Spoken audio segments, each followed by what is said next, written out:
ஓம் ஸ்ரீ குருப்யோ நமஹ. ஓம் கம் கணபதையே நமஹ. நம்ம ஸ்ரீநிகேதன் வலைதளம் வாயிலாக முருகப்பெருமானுடைய சஹஸ்ரநாமத்திலிருந்து தினமும் ஒரு நாமாவளியை சிந்திச்சுட்டுருக்கோம். இன்றைய தினம் 83வது நாமாவளியாக ஓம் உற்சவ பிரியாய நமஹ.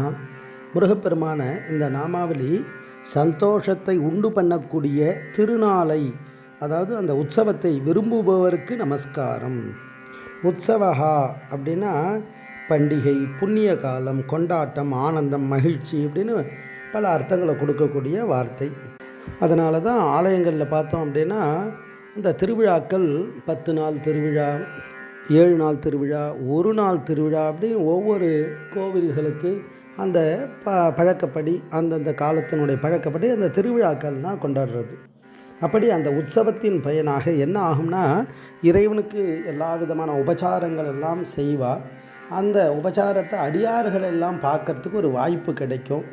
அந்த சமயத்தில் இறைவனுடைய அந்த தன்மைகள், இறைவனுடைய அந்த தத்துவங்களை எல்லாம் ஜீவாத்மாக்கள் உணர்வதற்கு நிறைய வாகனங்களில் சுவாமி எழுந்தருளச் செய்து ஒவ்வொரு நாளும் சுவாமி ஒவ்வொரு வாகனத்தில் எழுந்தருளுவார்.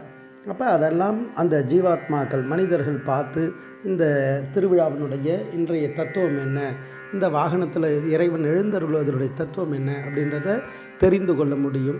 அப்படி அந்த இறைவனுடைய ரகசியங்களெல்லாம் உணர முடியும். அப்போ தன்னுடைய பல வேலைகளெல்லாம் விட்டுட்டு அந்த இறைவனுக்காகவே அந்த திருவிழாவில் முழுமையாக ஈடுபாடு கொண்டு அதன் மூலமாக அந்த திருவிழாவில் இறை அருளை பெற முடியும். இது மாதிரியான திருவிழாக்களால் பலதரப்பட்ட மக்கள் பொருளாதார வளர்ச்சி இதெல்லாம் ஏற்படும். அது மட்டும் இல்லை, தானம் தர்மம் செய்வதற்கு ஒரு காலம் அமையும். ஏன்னா மற்ற சமயங்களில் பண்ண முடியாது. அப்போ திருவிழாக்கள் சமயத்தில் தானம் தர்மம் பண்ணலாம். அந்த இறை வழிபாடுகளில் கலந்துட்டு மன சந்தோஷமாக இறைவனுடைய அந்த திரு அவதாரங்கள், இறைவனுடைய அந்த லீலைகள் எல்லாம் கண்டுகளிக்கிறதுக்கு இந்த உற்சவமானது பெரும் உதவியாக இருக்குது.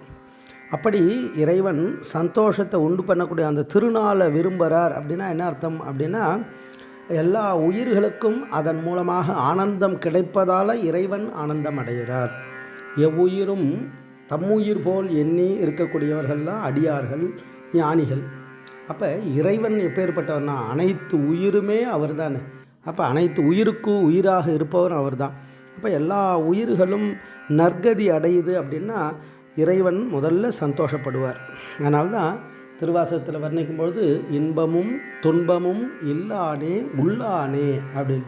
ஏன்னா 2 விதமாக சொல்கிறாளே அப்படின்னா, எத்தனையோ கோடி போக்கியத்தை இறைவன் படைத்து இருந்தாலும் அதன் பக்கம் போகாமல் இறைவன் சத்தியத்தின் பக்கம் எந்த ஜீவாத்மா வந்தாலும் அதை பார்த்து இறைவன் சந்தோஷப்படுவாராம். அப்படி தவறுகளில் செய்யக்கூடிய அந்த ஜீவாத்மாக்களை பார்த்து இறைவனே துன்பப்படுவாராம்.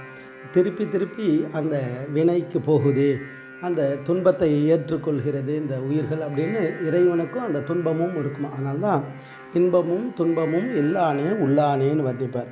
அப்போ இந்த உற்சவ காலங்களில் இறை வழிபாடு செய்ய செய்ய அதை பார்க்கக்கூடிய அடியார்களுக்கெல்லாம் ஆனந்தம் கிடைக்கும்.